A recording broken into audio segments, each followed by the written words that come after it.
you for tuning in. A little computer glitch right there. I guess it was a little blank space there. 5 minutes after 10 o'clock. Thank you for tuning in. Yeah, communication is an important thing, and our little glitch right there kind of gives me a segue for our next guest. Dr. Heather Harder is on the phone.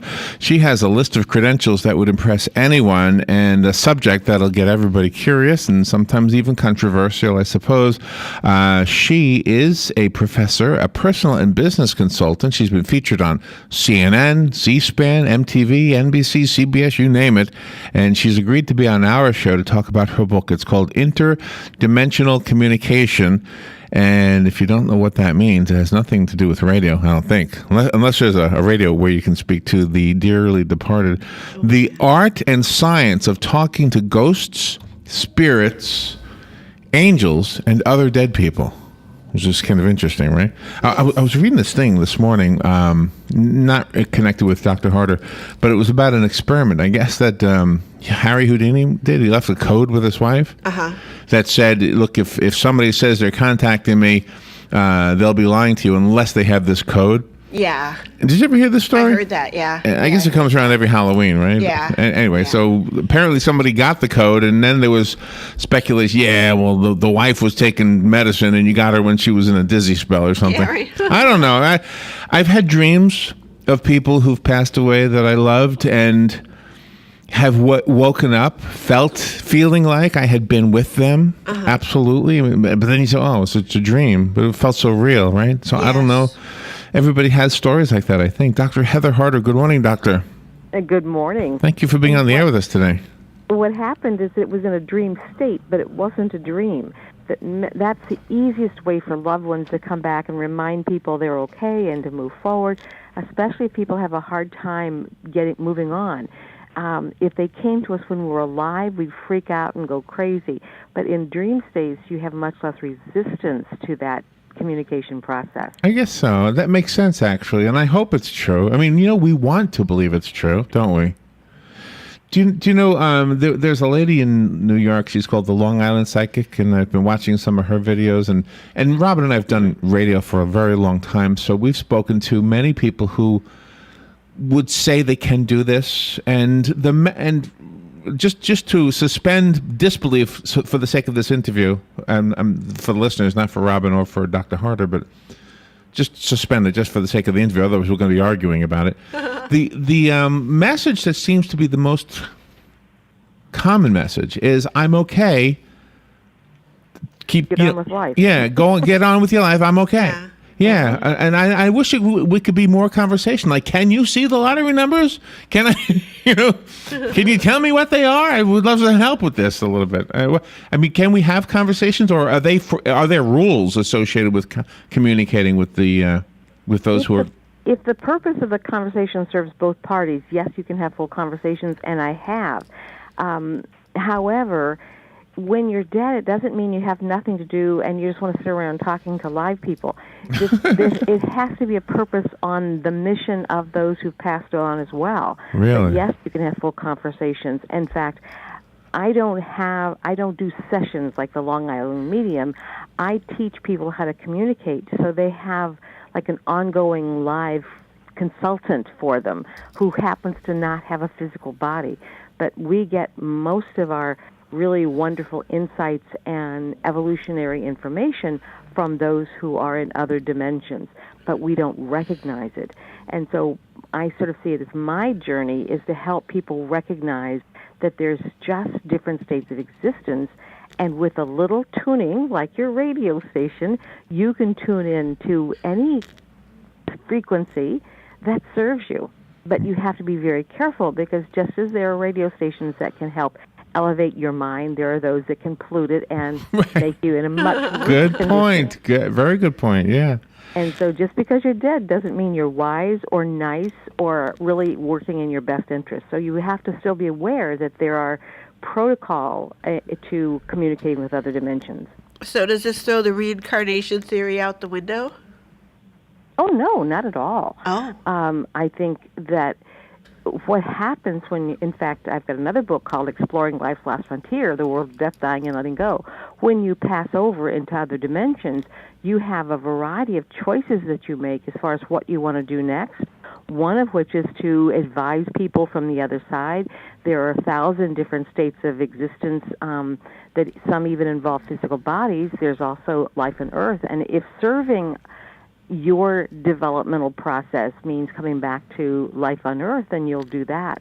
Or if you have something else that you want to do, or if you're karmically tied to the experience. In order to break free of those cycles of life on Earth, you have to have sort of wiped away all your karmic demerits. Otherwise, you're obligated to come back.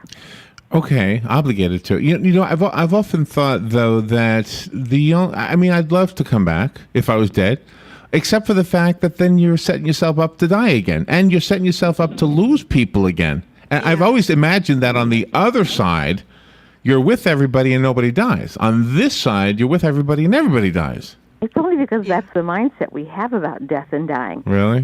When we graduated from high school, there were a lot of people we never saw again after high school. And it wasn't a bad thing. It was just that's part of the cycle of life. When we graduated from college, there were a lot of good friends we never saw again. We can reach out and touch them, but probably we don't, the majority of them. And that's the same way with life. The people who you're closest to, you will stay close to in the cycles of life, and those that are, sort of bit players in our life's drama, we may not have more contact with, and that's okay. Death is not an ending, it's a beginning. When you graduate from high school, it is an ending of high school, but the bigger beginning is the next phase of your life. Well, the same thing holds true when you're dying. So if I have a friend and he lives at 20 Main Street, and I call him every day, and then one day he moves but doesn't tell me. I call him and it says, "I'm sorry, the phone has been disconnected." Does the same thing happen when you try to communicate with somebody who died and then became reincarnated? Have they moved on and you can't get them anymore? Well, we are much greater than our physical body. Only a small part of our soul spirit comes into each body, and we can have several different parallel lives going on simultaneously. And so that part of the life may not be able to be touched or tapped into or talked to. But there are other aspects of that life, or those that know about that life, that can stay in contact with you. When I communicate, even when my mother passed away, I never asked to talk to my mother. What I would ask to talk to is I would like to know about my mother, or someone who can tell me about my mother. Then it was my mother's choice to connect with me, or someone who could provide me the information that I needed for her journey.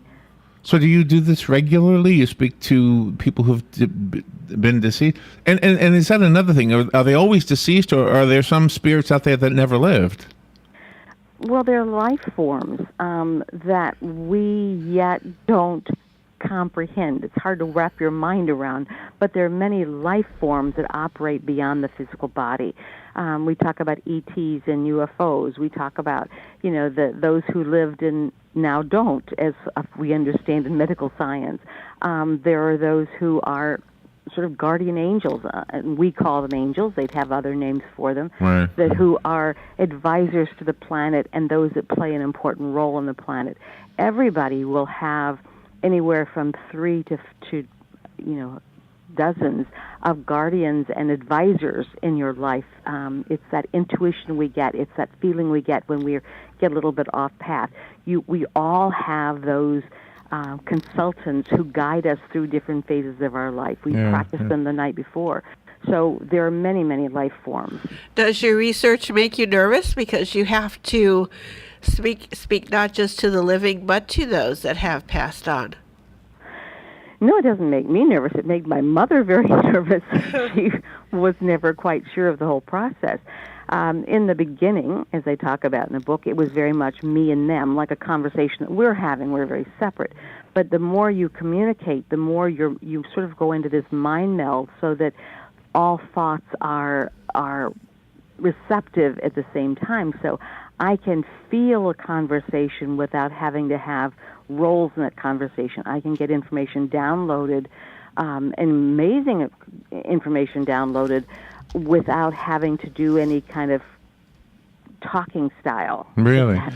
Do you know, if you imagine a married couple that's been married for a very long time, the children are grown up and moved out, and they're getting older, and their daily routine is pretty much the same, and information exchanged between the two is probably simple stuff like, what do you want on your toast? Do you want to go to the store? I'm guessing that most people who are comfortable and living together for that period of time, it's not really about sharing information as much as it is just being together. When one of the two passes away, there was a story yesterday, I guess it was on Glenn Beck. He was talking about a man who died 15 hours after his wife, and they were both in their 90s. But I'm wondering if maybe when we lose somebody at that point and we don't die right away, if the comfort isn't necessarily informational, because we didn't really thrive on information anyway all those last years. It was more about just being there.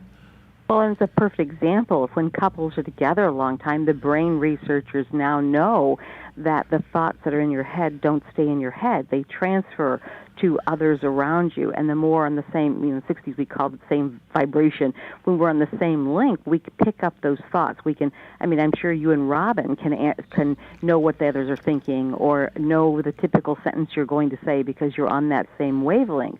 Well, the same thing happens in a spiritual sense outside the physical body.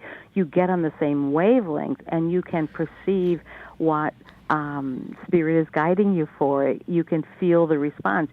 You get a more visceral response to life situations where you know this doesn't serve me or this does.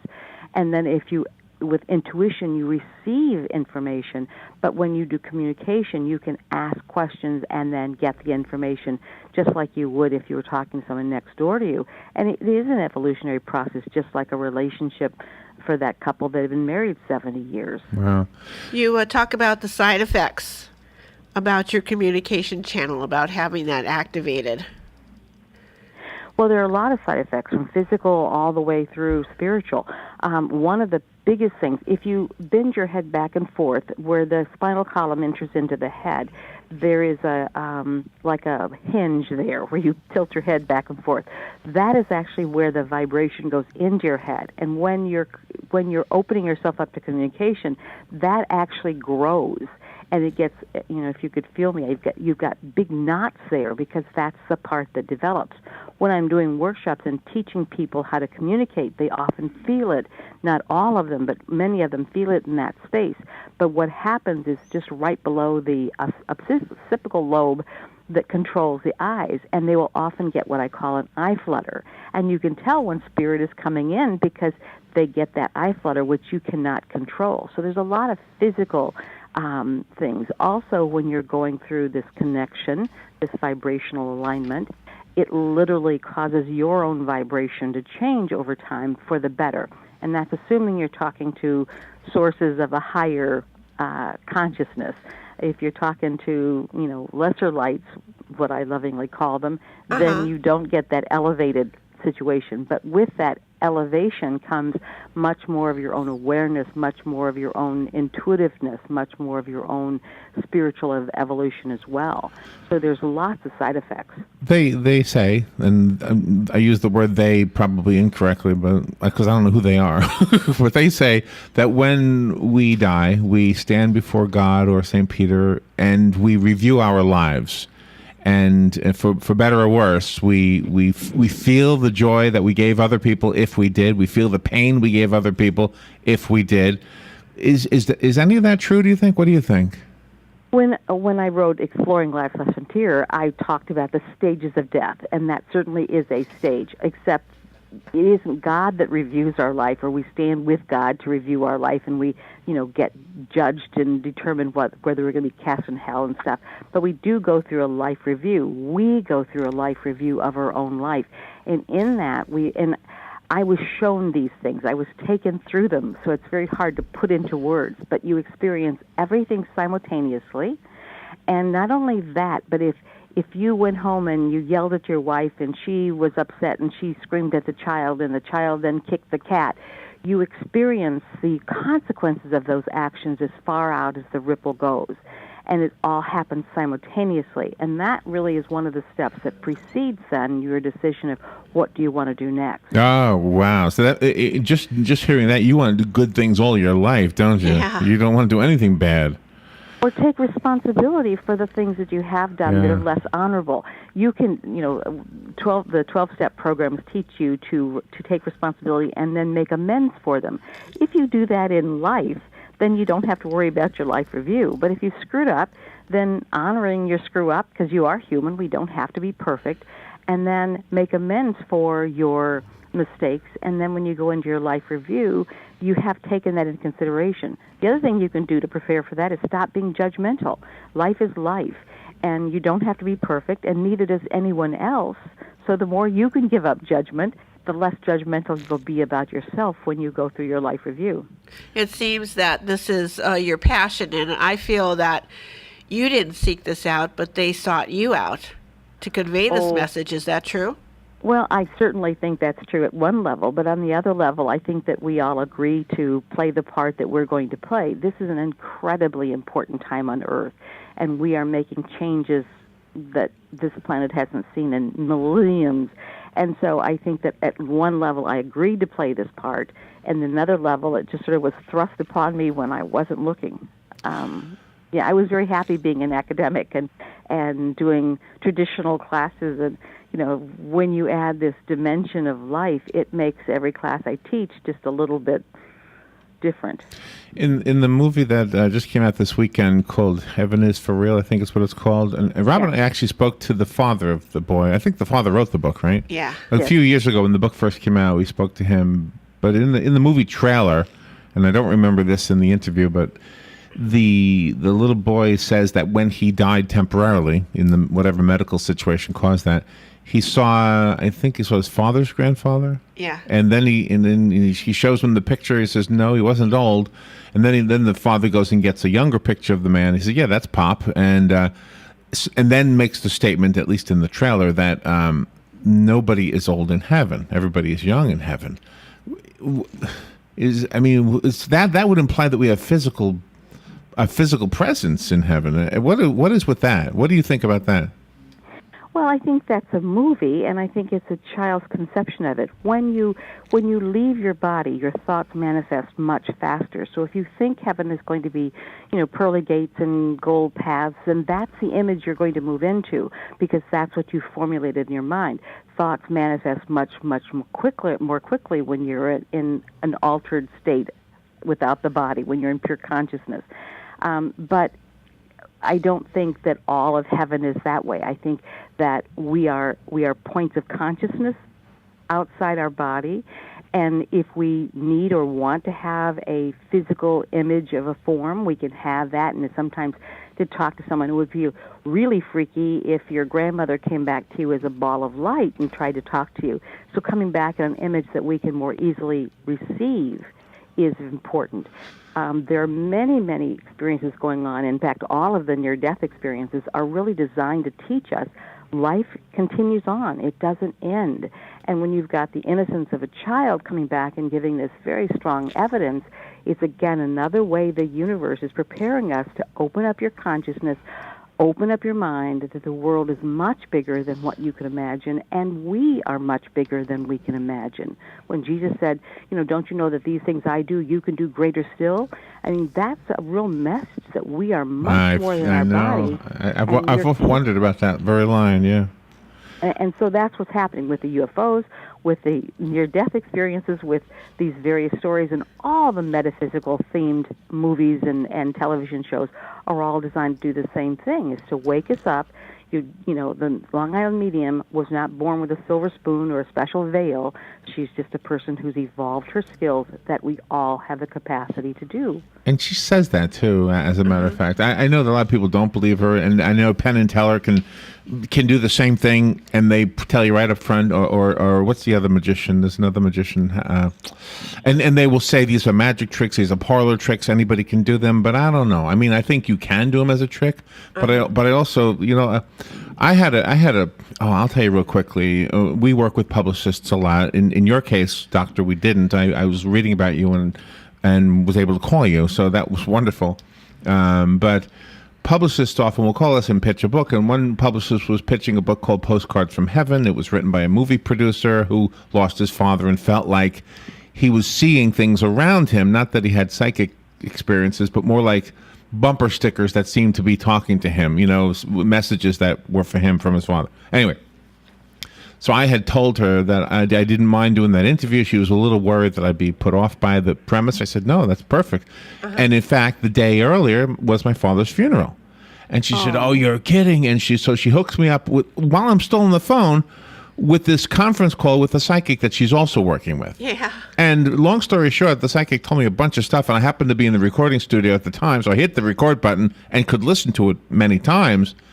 And one of the things she said was, your father is rubbing his hair. Your father is rubbing his hair. Well, did he have a lot of hair? And I said, no, my father was bald. You must have it wrong. She must have it wrong. And then after a while, I thought, oh, maybe my father was rubbing his hair because he got it back. I don't know. I just didn't know what to think. But I did feel that there was something genuine about that. Just the very fact that the lady talked to me. I don't know. It was weird.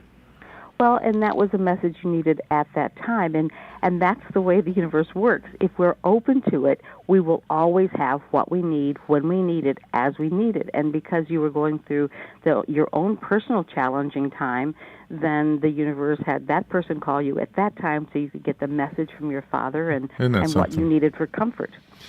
In your book, I didn't mean to cut you off, Rob, real quickly. In your book, do you teach us how to do this? And if we learn how to do this, do we risk being a pest? If I had somebody's phone number, I wouldn't want to call them all the time, Well, and that's exactly, I spent a lot of time preparing, and yes, the book teaches you how to communicate. It also teaches you the rules of protocol on talking to the side, because as I said, just because you're dead doesn't mean you're nice or that you mean well or you don't have your own personal agenda. So I teach people how to discern those sources that you want to communicate and those that you don't. If you want to meet a friend, you don't go to New York City and leave your door open in order to see who walks through. It would be dangerous. And the same thing happens with other sides. When you open the door to communicate and you don't understand how it works, then literally you can get some very unpleasant attachments that can cause havoc in your life. And we've seen lots of movies about those kinds of things. Right. So you need to understand how it works and then put up your own safety factors. I call it my cosmic condom, but you want to put that energetic... I need one of them. Everybody needs one of them, because you want to make sure that you stay safe in a world that you're only exploring. Much like if you're going into the jungles of the darkest Africa, you want to know what's going on. You want a tour guide to sort of show you the ropes, and that's what the book does. And yes, anybody can do it, and knowing how to communicate, because if you want to you can imagine, everyone wants to talk to Marilyn Monroe or Abraham Lincoln or Thomas Jefferson, Right. Just because you want to talk to them doesn't mean that it serves their purpose. And so what I teach people is just put out what you want to know, and then the filters, and then pull in what the information that you need to continue your path. And if it serves Thomas Jefferson to come back and talk to you, he will. And if it doesn't, you won't connect with them. And it's not because you haven't done it right. It's just because it has to be a mutual thing. I was very involved with politics for about 10 years, and during that time I spoke to a lot of dead political figures, and it was amazing experience. But when I got out of politics, I haven't talked to anyone. But one communication was from Abraham Lincoln, and it was absolutely mind-blowing for me. Wow. Is that in the book? We're out of time, so we need to... Is it in the book? It's either in that book or in Exploring Life Last Frontier. All right. Doctor, we are out of time. Dr. Heather Harder. I know. We wanted to go longer. The book is called Interdimensional Communication. You have a website. What is your website? HeatherHarder.com. It's spelled exactly as it sounds. So Heather, I wish we had more time. Thank you so much. That was a wonderful conversation. Well, thank you. I enjoyed it. All right. We will take a little break and be right back. This is WOCA Ocala.